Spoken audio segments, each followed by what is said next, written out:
Well, welcome back, everybody. How were the breakout sessions? I hope you thoroughly enjoyed them. Remember, if you wanted to be in two places at once and you couldn't, they will all be recorded and they will be shared afterwards. So do not fear, you'll be able to go back.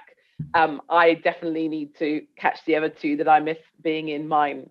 So coming up, we still have today at 4:30, we have Tabitha Goldstubb from CogX in conversation with science fiction writers about hopes and fears for future technology. Going to be fascinating. Before that, we have a panel that I'll be chairing looking at the future and can tech be a trustworthy agent for positive change as we look ahead. That's at 3:35.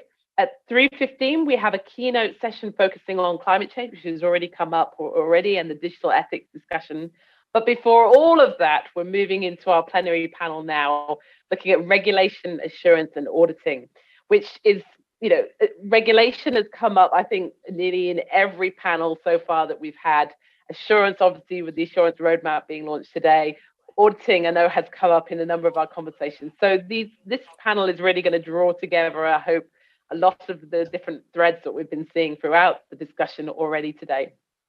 So it's my absolute pleasure to hand over to Andrew Straight, who's Associate Director of Research Partnerships at the Ada Lovelace Institute. He's going to chair the session. Andrew, great to have you with us. Great to have Ada as a partner for the summit again this year.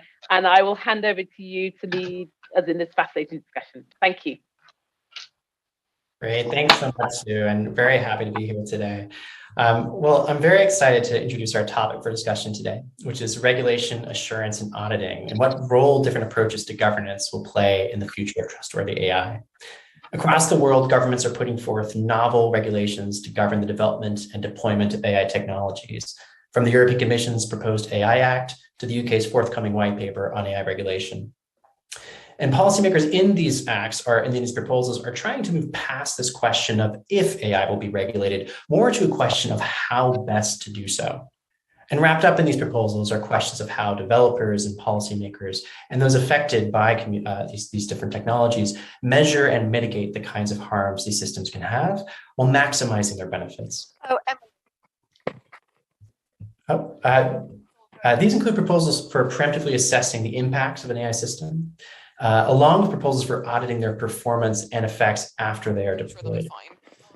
The CDI is just enough. She's all grand and she's got what she needs.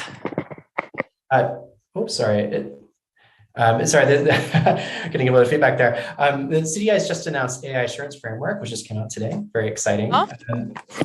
Draws on several of these mechanisms to offer a roadmap for how AI systems can be effective, trustworthy, and compliant.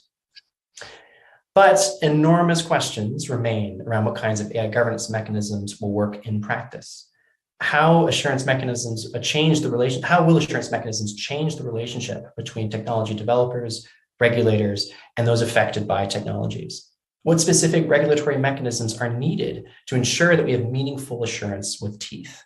And most importantly, what are some of the emerging approaches to regulating and governing AI that we can draw on from out the world?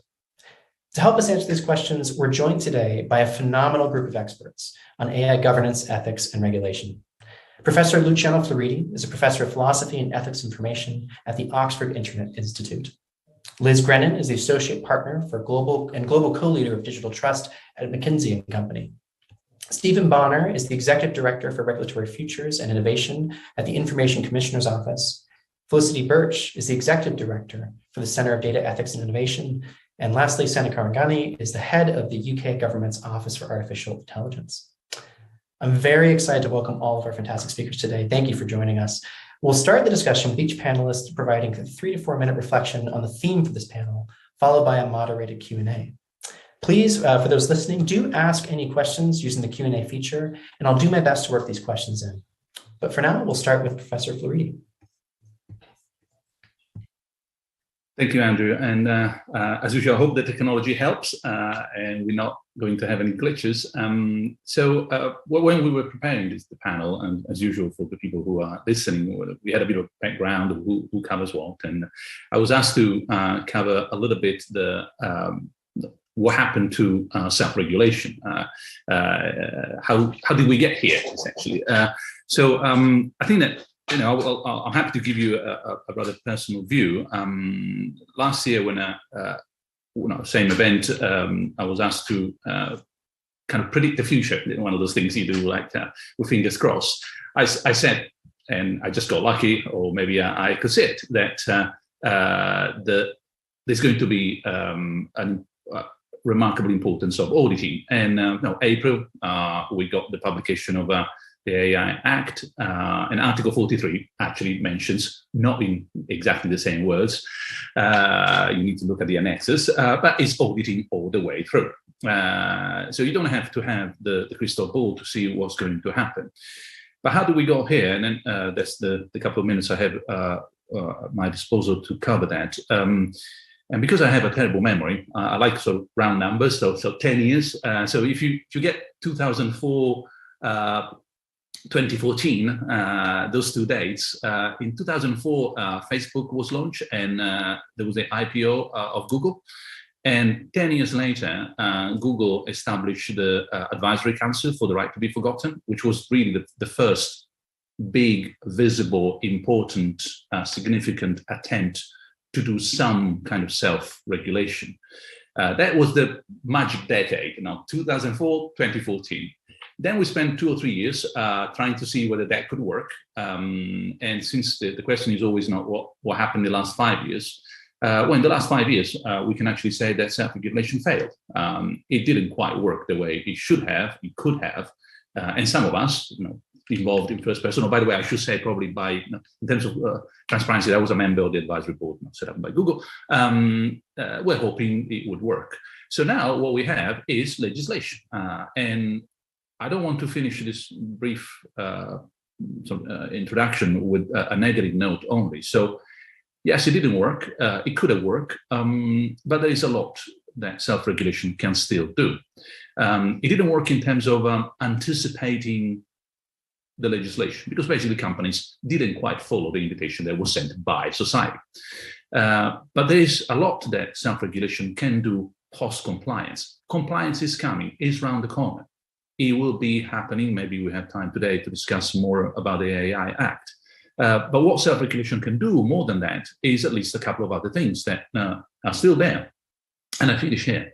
You can do more than the minimum legal requirement, and you can do that for reputational purposes, goodwill, so-called, soft, etc., of your customers, but also for competitive advantages. You will be the company that does more than just compliance. And in a very competitive environment, that can be an added bonus. But above all, law will always be in need of interpretation, gray areas, things uncovered, and self-regulation will be there to do the job. But we should start thinking, and that's my closing remark, in terms of self-regulation as it happens in highly regulated sectors, such as big pharma, transports, and so forth, because that is the scenario we're looking at. Thanks, Andrew. Thanks, Luciano. And before I hand to Liz, I just want to ask one follow-up question, which is around incentive structures for self-regulation. I think this is a really big, major challenge in thinking about the governance and policy here. Do you have any advice or thoughts on sort of how we can set the right incentives for meaningful self-regulation in this space? Andrew, do I understand that that's for me? Yeah. I don't think there was enough incentive for self-regulation. If there had been, it could have happened. A lot of self-regulation was left to the goodwill, the nice inclination, the desire, and it was always a priority. But as we all know here, it doesn't have to be just a priority. It has to be a top priority, and it never was a top priority. It was always at the top 10, but number 9 or 10, never in 1, 2, 3. And at the end of the day, there was not enough incentives, not enough sort of pressure. What has happened is that now we've got legislation and we haven't prepared ourselves sufficiently for that, which is not a big deal, but we just have to see what is going to happen after the legislator will come and will force people to enter, to be more biblical in my terminology. The invitation was not accepted, and now they will be forced to join the party. Great. Thank you so much, Professor Luciano. Hand to Liz, please, to take it from here. Thanks so much.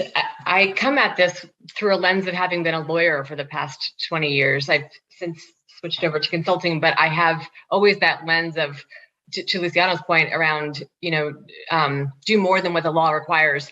What the law requires is actually really tricky. I agree with you that it should be the floor, not the ceiling.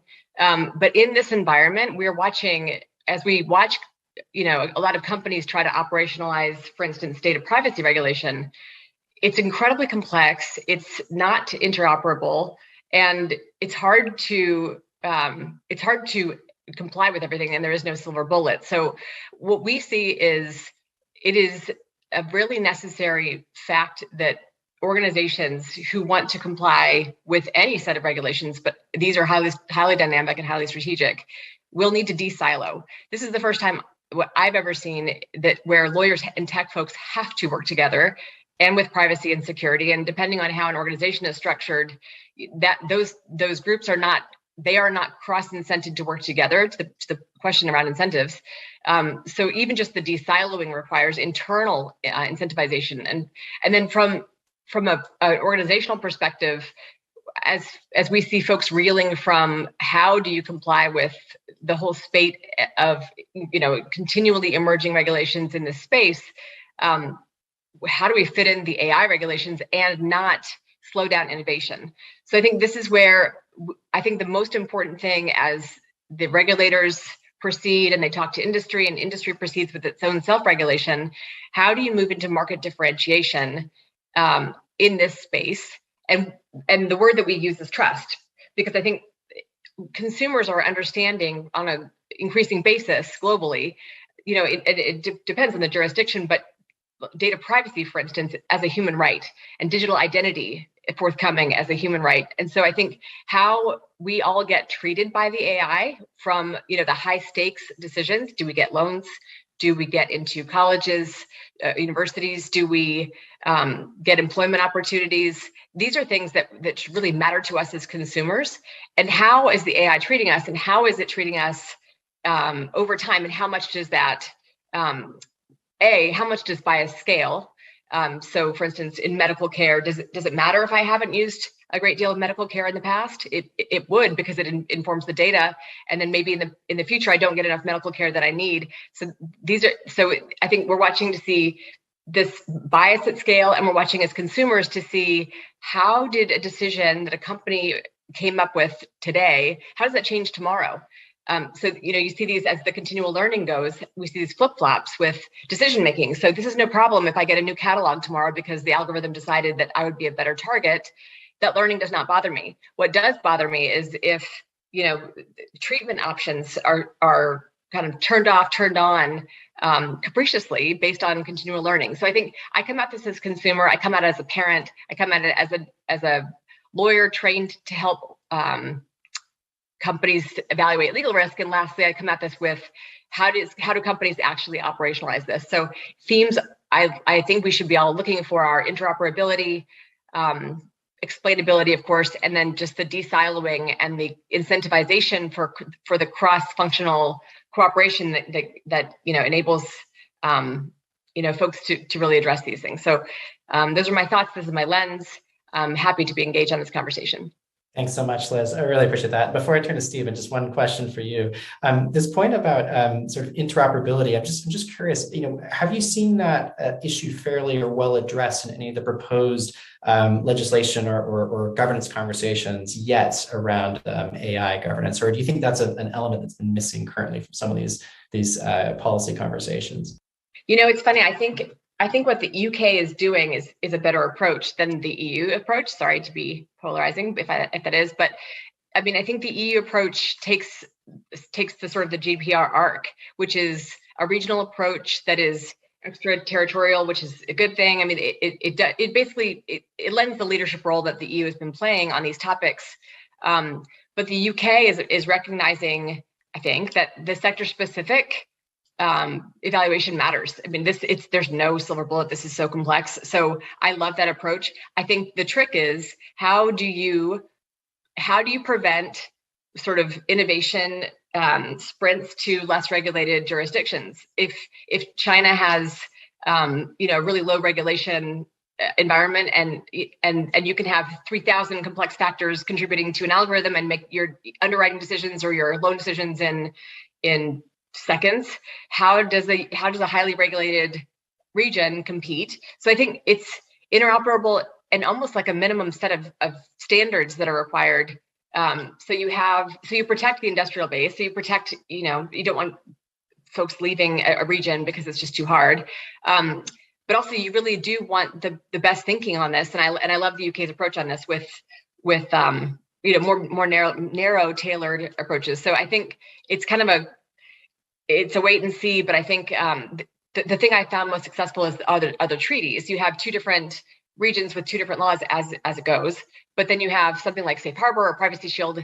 I know that those are, hopefully that there's something new coming on the horizon on data, but that to me seems like bridges that you build across different jurisdictions to just smooth out the road to commerce. Thanks so much, Liz. I now want to turn to Stephen Bonner to share his perspective on this question around regulation assurance and auditing. Thank you, Andrew. And as mentioned before, the heart of our thinking about this is, of course, around trust. I'm Stephen Bonner. I joined the ICO this year to lead our work developing capability and capacity to regulate new and emerging technologies and innovations. As you well understand, AI sits firmly at the heart of our work in that area.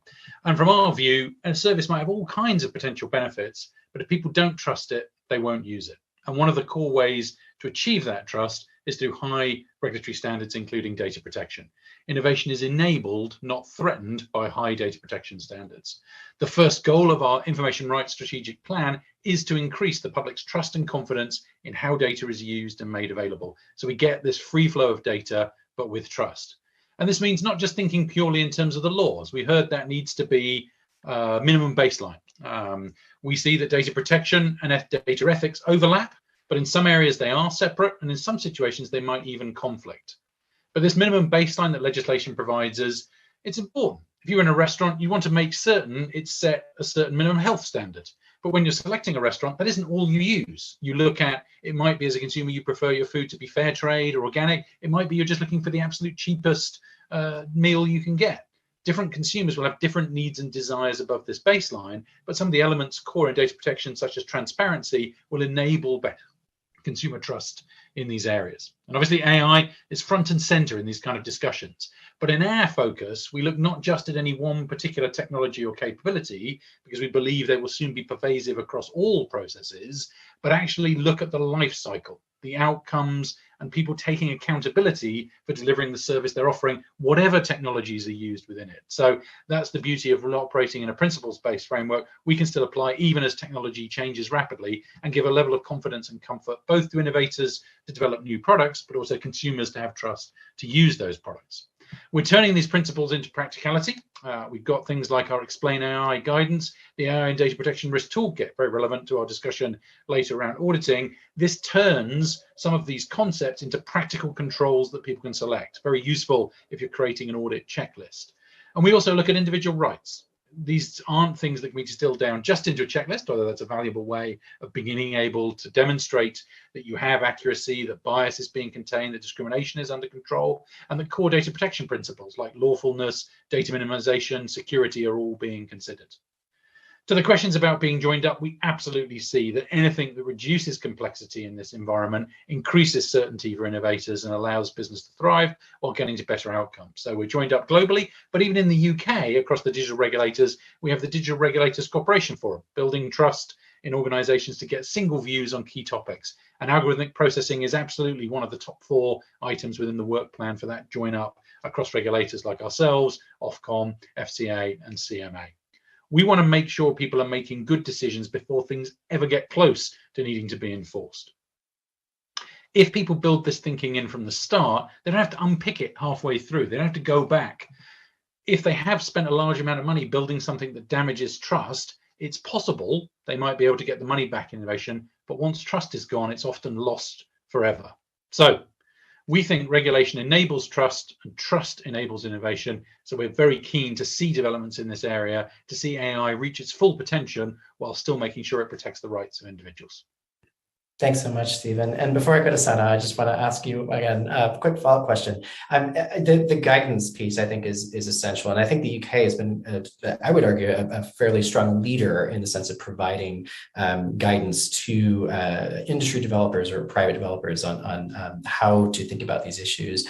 I'm curious, have you found any type of engagement with guidance, like sort of showing it on GitHub or providing it sort of just on the ICO website has been more effective than others? And are there other ways in which we can kind of see this guidance more immersively built into an organization's practice? And I think clearly the core of our guidance is for practitioners in this space. It will be for data protection officers, for lawyers, for advisors guiding others, and that's great. That's important we have that.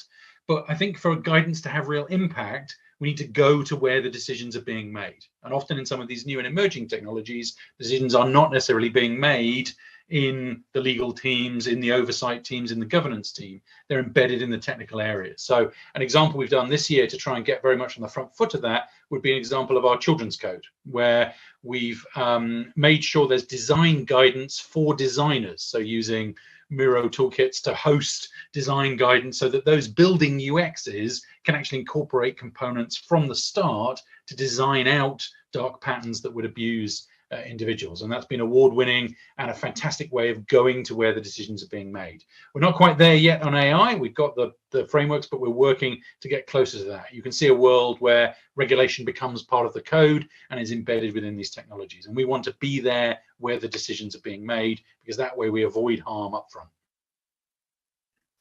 Thanks so much, Stephen. I really appreciate it.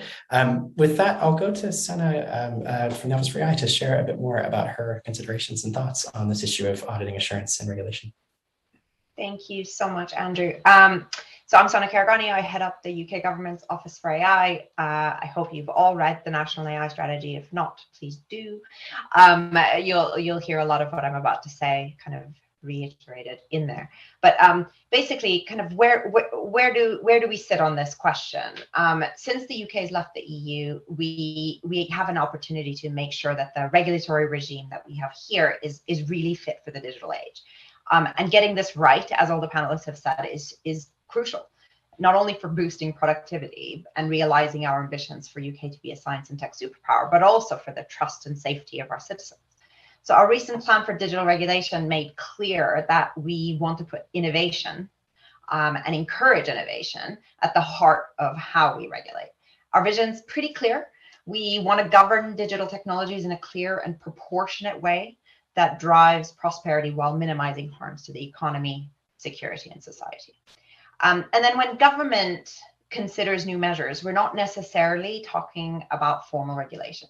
Instead, we're looking at the wider system of AI governance, including standards, assurance, obviously the CDEI. Assurance roadmap was published today, so well done for that. And I'm sure Felicity will talk about that in a minute. And also institutions with appropriate oversight. So any new approach that we are going to consider and take forward will absolutely need input from regulators, from industry, from civil society. So regulation is important, but it's not the only way. And as Liz mentioned earlier, we're not starting from a position, we're not at a starting point, right? We're at a position where regulators have been looking at regulating AI from a sector-specific position point of view. And what we're doing now is reviewing this approach to make sure that it remains fit for purpose. We're also looking at standards and assurance as an alternative to regulation or as an addition. And the UK has long led in these areas. The National AI Strategy pointed to how the UK is taking a global approach to shaping technical standards for AI trustworthiness, seeking to embed accuracy, reliability, security, and other facets of trust in AI technologies from the outset. So just as Stephen said, really putting these into the development of these technologies from the beginning. Government's super committed to working with stakeholders to pilot an AI standards hub. You'll hear more about this coming up soon. We want to drive engagement with industry-led global standard bodies, and this will really help the UK shape standards needed to support our domestic governance priorities and build our global capacity as well. And finally, just to reiterate, a stronger assurance ecosystem is really going to help mitigate against some of the risks involved in applications of AI and enable more confident adoption. And the roadmap from the Centre is the first document of its kind, and it sets out the vision for the whole of the UK's AI ecosystem and what they need to do to seize these kinds of benefits. So yeah, I'm pretty optimistic, but I agree with Liz. This is really, really difficult. It's hard work, but we sit at the cusp of being able to do something quite interesting, given that we are also looking at the same time at our data governance regime and looking at what changes need to happen there. So I think this gives us an opportunity to really address some of these big questions head on. Thanks so much, Sana. Before I go to Felicity, just like a question for you, which is following up on this notion of standards, which I agree are a very important part of this process. There have been some critiques of the standards making process, that it can be very slow and often not fully representative of civil society organizations. It's been a critique, particularly of the EU AI Act's approach. I'm curious what role you see standards playing in that process, and if there are ways that we can move past that challenge of their pace and their representation. Yeah, I mean, we agree, which is why one of the things we're trying to do is create the standards hub, which allows more voices to be heard. So so that what we're not doing is keeping the conversation to either just to industry who set the standards and then mark their own homework, or academics, but we open that up so that we can have all of the different voices involved in this standards hub, and be able to kind of mitigate against some of those risks that we've seen previously, but also to help really drive and actually, in fairness, really understand what this landscape looks like and which standards we should care more about, for example, and why. Right. And so this is kind of our approach, but would love to hear, and I don't know if the conversation will get us there today, but would love to hear more from people either listening or on the panel about their thoughts on the Standards Hub. And as I said, there will be more about this soon. Thanks so much, Donna. Well, with that, I'll go to our final guest, Felicity Birch from the Center for Data Ethics and Innovation. Right, thank you so much, and thank you for bearing with me with some tech challenges today. Of course, that would happen at the Tech UK Digital Ethics Summit. I'm really glad to be here, and great to have the chance to engage with industry and, of course, other stakeholders on what is a really important day for Centre for Data Ethics and Innovation, because as you will know, as you will have heard, the Minister Phil launched our new AI assurance roadmap, which Sana was just talking about there. So at the Centre for Data Ethics and Innovation, CDEI, we see our purpose as being essentially enabling the trustworthy use of data and AI with organizations to deliver that. And our work around AI assurance and the AI assurance roadmap very much fits within that sort of wider AI landscape that Sana was talking about just now. So I'll talk a little bit about what we're trying to do with AI assurance, and also what we really need from listeners and some others on the call to make this work. So we know AI assurance can build trust that AI products and services do what they should, and crucially how they should, and thereby support the adoption of AI and deliver sort of social and economic benefits. And the CDEI roadmap today sort of sets out how we can get there. Particular sort of thinking about the steps that we're going to need to take. So it's not a kind of here we are, we have all of the answers on assurance. This is definitely a journey that we need to go on. But I think it's fair to note that we do already see fairly widespread use of assurance across industry, and Stephen already kind of pointed to things like fair trade, like organic.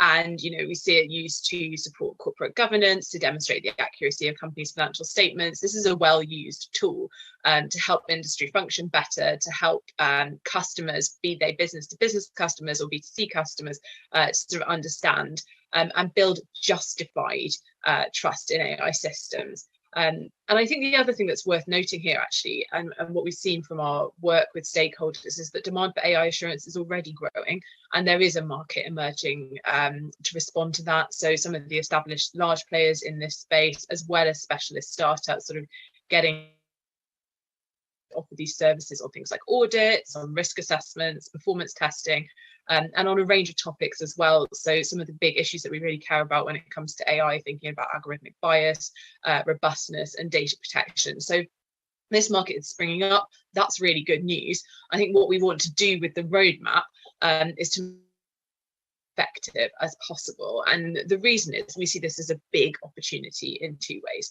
So firstly, it is just unlocking the benefits of AI by ensuring that we have the confidence to use it responsibly, that sort of businesses or individuals who are buying AI products sort of know that it's going to do what they're expecting, how they're expecting it to do it. But the second point, and I think it's a really interesting one to sort of consider, and particularly sort of thinking with Tech UK in mind, is that it's also an opportunity to grow a specific industry to be in the lead. And we have some really special factors in the UK and kind of represented on this call in terms of the strength of our regulatory environment, the strength of our academic base, and indeed our businesses and civil society as well, a really sort of rich community there who can help us to deliver that second goal.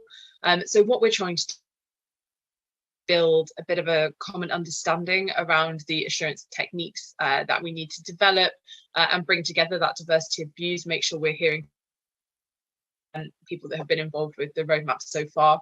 We'll see that sort of reflected in how it's been delivered. Quite important is highlighting the roles and responsibilities of different stakeholders for building that mature ecosystem and stating sort of the clear directions and actions that are going to need to happen. And then, of course, taking what action, working with others to accelerate that development of a mature AI assurance ecosystem. So alone, it's really vital that others are that activity, and we really hope that the others on the call will be able to work with us on this. Apparently my so I apologize to everyone if you didn't hear that, but I suppose I should use it as a plug that you should go and have a look at our AI assurance roadmap, where that my broadband connection didn't manage. No worries, Felicity, we caught 99% of what you said, and it was all the important bits, so don't worry at all. And I think very good points about the value that assurance brings, both from a sense of engendering sort of public trust in these systems, but also I think in the ways in which it changes the relational dynamics between different actors in this ecosystem, from those affected by these technologies to developers and regulators. I want to start now with some general questions to the panel. And for those in the audience, if you would like to ask any, please feel free to do so. I will do my best to work them in. But just to start us off, Liz, I wanted to turn to you first to pick up this question on regulation, assurance, and auditing being a global conversation. And I'm curious, from a global industry perspective, what regulatory relationship would you like to see develop between the UK and the rest of the world? Thanks for asking. I think it was just underscored so much by the ecosystem comments that Felicity had. And I think what Stephen said earlier around translating principles into practicalities. I think the ecosystems are inherently complex. There are so many parties. The AI itself is, component driven among third parties, among internally, the data sources, the fields, et cetera. Those are from a variety of sources. And then you've got, so it's complex systems. And then you've got different jurisdictions working together. I think the key is no legislation or regulation is going to capture what you need to do in a set of instructions. So they should be principles based, to Stephen's point. They should have practicalities, and then to allow for the dynamic ecosystem. I mean, even like if you think about, interdictions that you make and assurance techniques like privacy enhancing technologies or the best of ML apps or whatever you create as assurance mechanisms, even RegTech, that's consistently evolving, and there's no way that regulation will keep up with what is the best of. So I think the best thing to do is principles-based international regulation standards, that there's a limited standard, a minimum standard rather, and then just the companies, the organizations have to explain what they've done and explain if they look back, kind of looking back from scrutiny. And scrutiny, by the way, could of course be from regulators, from watchdog organizations. Media loves a good AI headline. Class actions we're seeing, and that's very classically American, but we've got plaintiffs attorneys and attorneys general across the states looking to zap people. So I think that it's really about what are the minimum principles that a global kind of buy-in can achieve, and then how can organizations consistently apply the new and evolving best ofs in the assurance ecosystem, and then show their work, like show their work in a way that is independently validated by a third party. So I think that is what I would love to see. I mean, I think any other kind of quick fix or just one size fits all, it just doesn't work, and it would be so easy to circumvent. So I think principles turning to practicalities that are interoperable and demand to show your work of adapting what is the market best, which is just a rapid fire kind of evolution.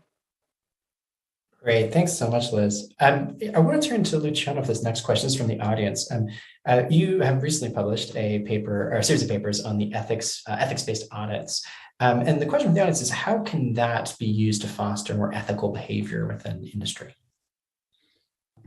Thank you, Andrea. That's true. So it can be applied in a way that, imagine going to a gym. In other words, preparing a company for what is coming, and making the company, since we are Tech UK, I will talk only about companies, fit for what is going to be expected from the company. Going back to the discussion we're having today, AI Act and a couple of points maybe worth presenting.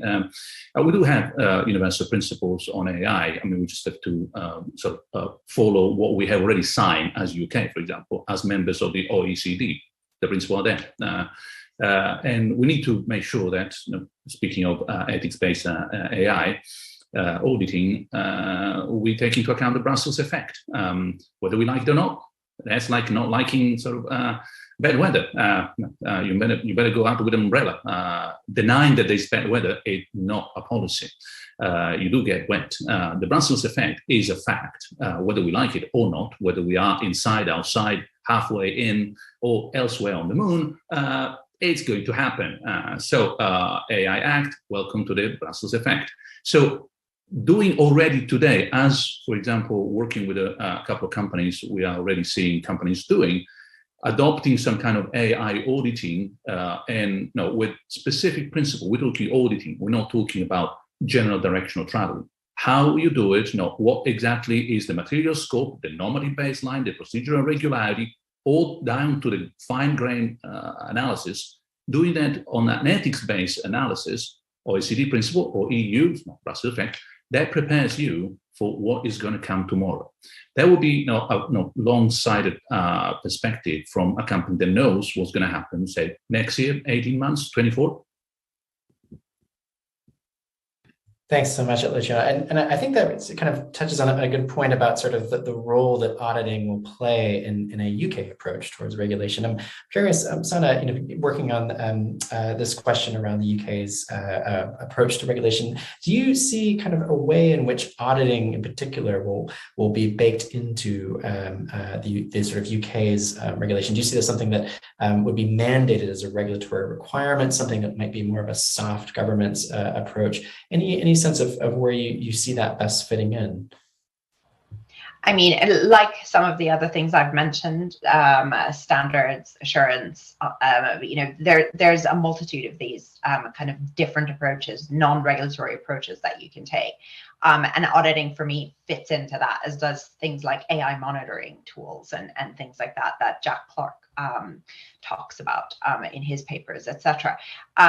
These, for me, we're at the foothills of these conversations right now, and trying to think about whether or not those would be a specific thing that government will use or mandate presupposes the direction that we're going in. And I think good policy work means that we have to step back from that, do the work that's required, do the analysis that's required, understand where we are today, what the gaps in the systems are, what are our overarching principles and outcomes that we want to see, and then what are the risks involved in getting us there.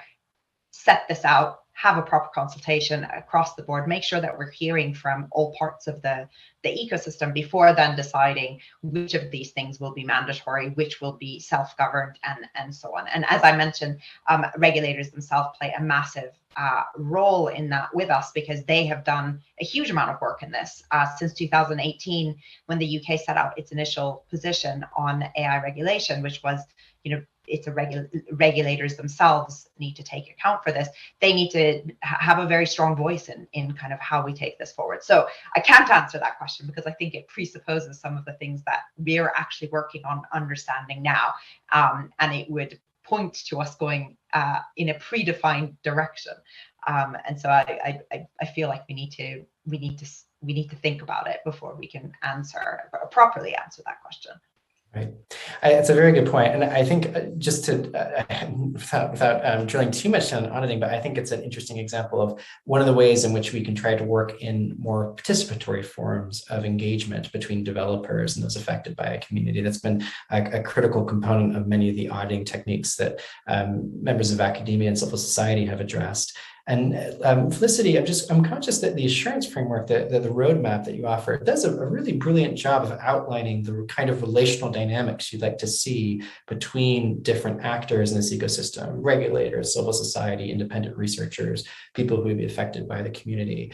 I'm curious if you could speak a bit more to those relational dynamics. And a sort of follow-up on this is, I'm curious how you see the benefit to industry being for changing that relational dynamic in terms of how these technologies are developed. Yeah, thank you. I'm really glad you asked me that question. And you may know my background coming from CBI. I'm always thinking about how we can make things work for industry.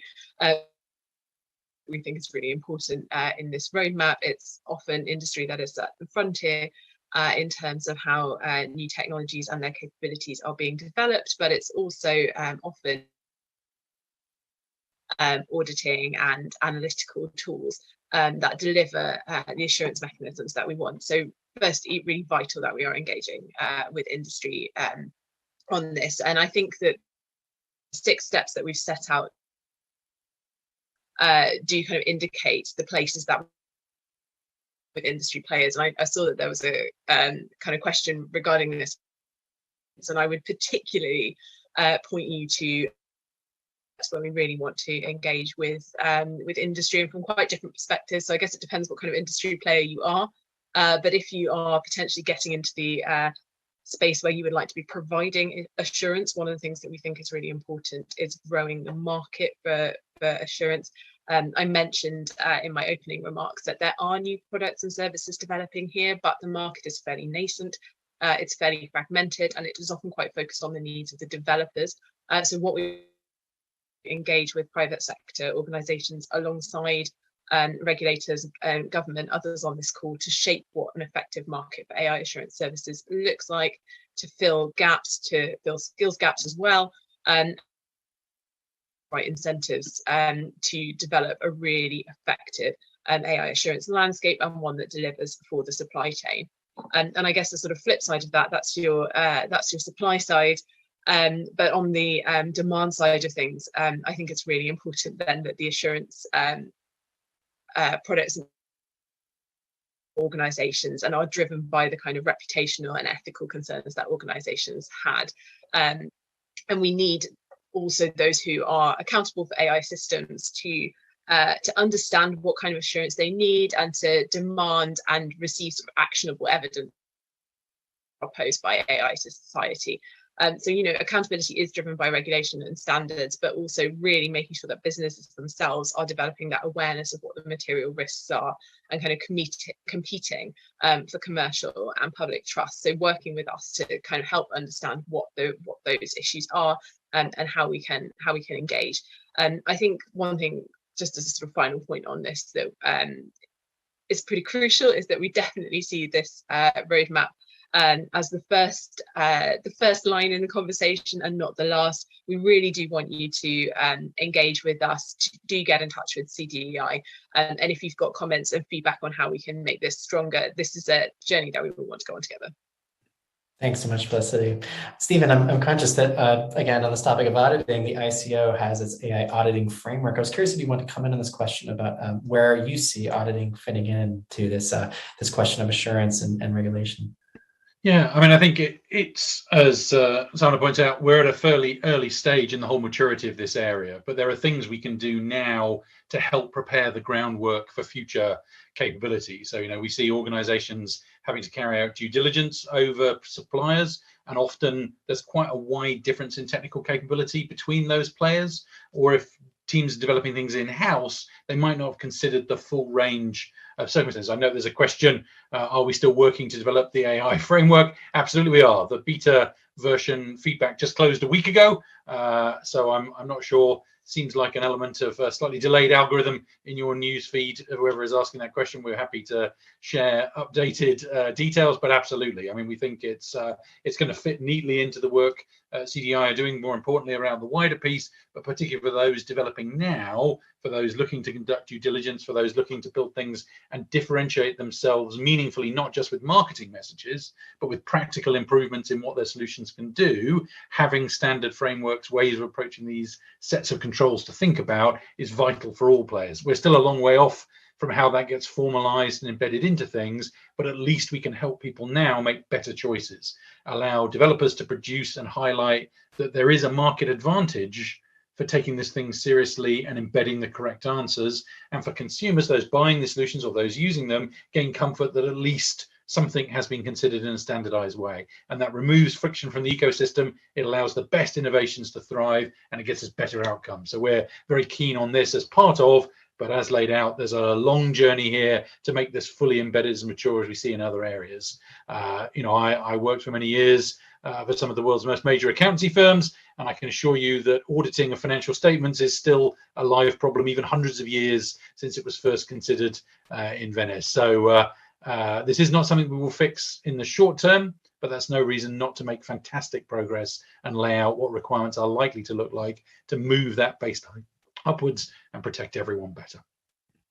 Amazing. Thanks so much, Stephen. We're drawing up on time, and I want to make sure that I give each panelist some time to answer kind of one general major big question, which is about looking forward and ahead. Given the theme of our conversation across today is very much future oriented, I'm curious what each panelist might say are the steps that need to be taken in 2022 to build a trustworthy AI future. And I'll start with you, Luciano, if you would offer your thoughts on this general question, and we'll go to each of the panelists in turn.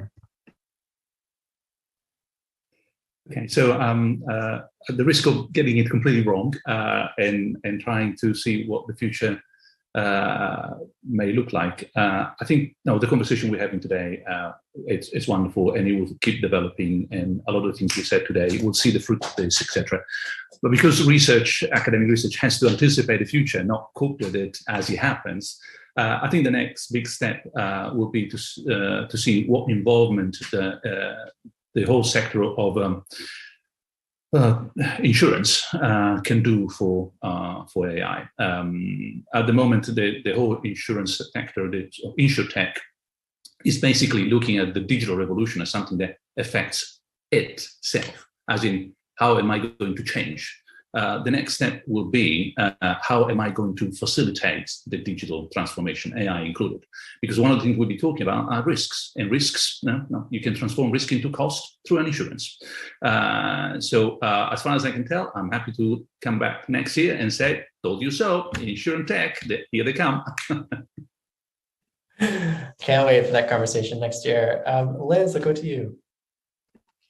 I think my hypothesis is that this risk, the risk of AI, is best approached operationally like any other strategic risk. And I don't mean to minimize it. It's highly strategic, and it is a highly strategic risk. I mean to elevate it. So I would put it on the same level as a firm's or organization's ESG efforts, the G in the ESG.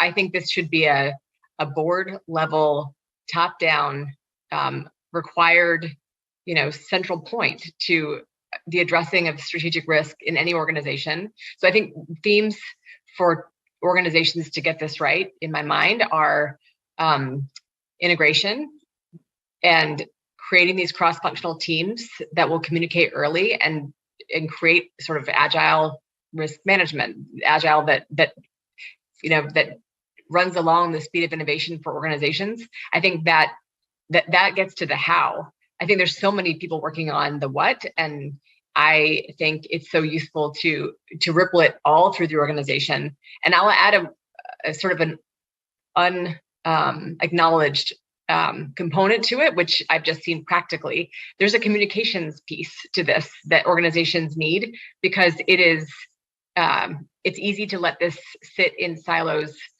Data scientists, it almost gets treated like skunk works in certain organizations, but there's a comms layer that's a translation piece where you can communicate principles and practicalities and the outcomes that need to ripple through an organization.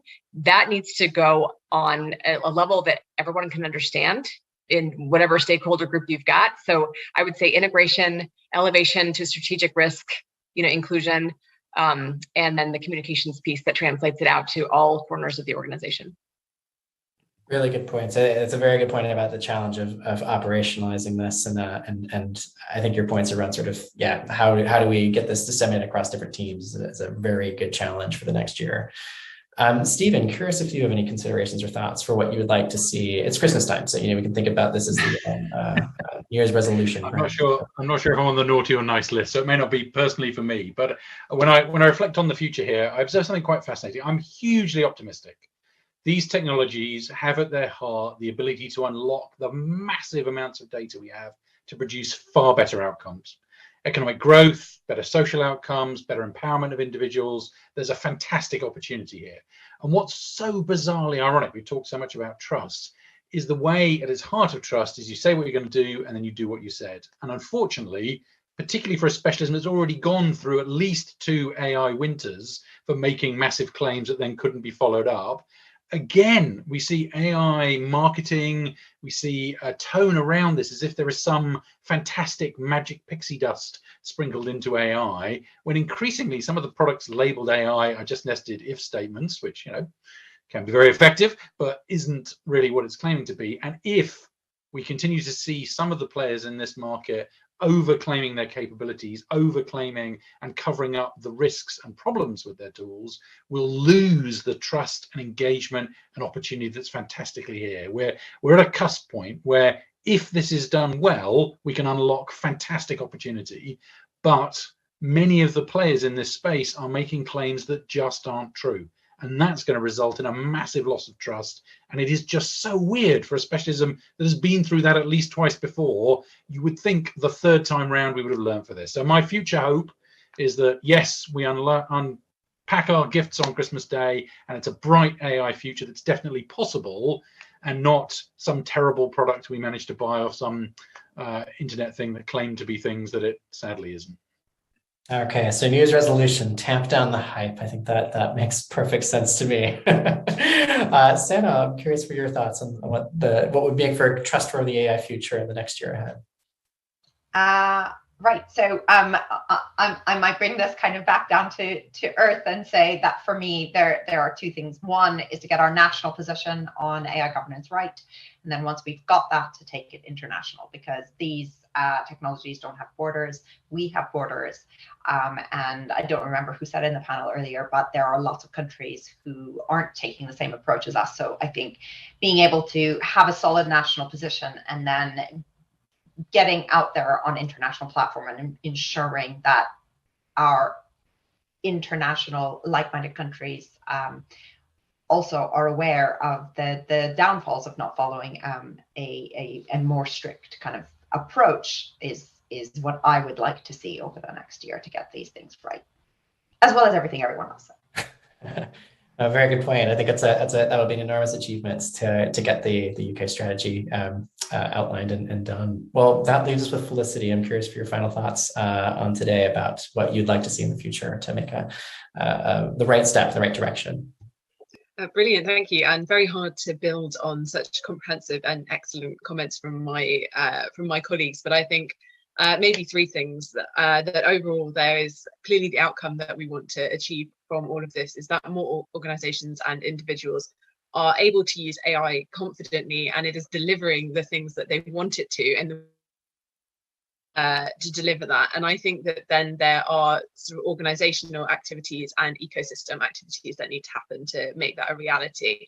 I was quite struck by Liz's comments about the way that organisations are going to need to embed this much more into their governance structures. And I think digital ethics needs to go on a similar journey to the sort of journey that we've seen with cybersecurity, moving from awareness to action over the last several years.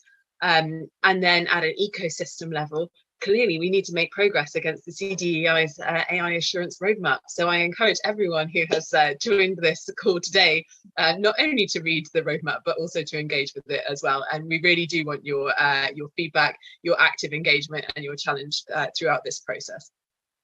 Thank you so much. You did have a bit of the easy question, given that you have this roadmap published today. So that's outlines some very clear steps for the next year ahead. Well, I want to thank everyone so much for joining us, our distinguished guests for joining us in this excellent conversation. And thank you all members of our audience for joining us remotely. We really appreciate it.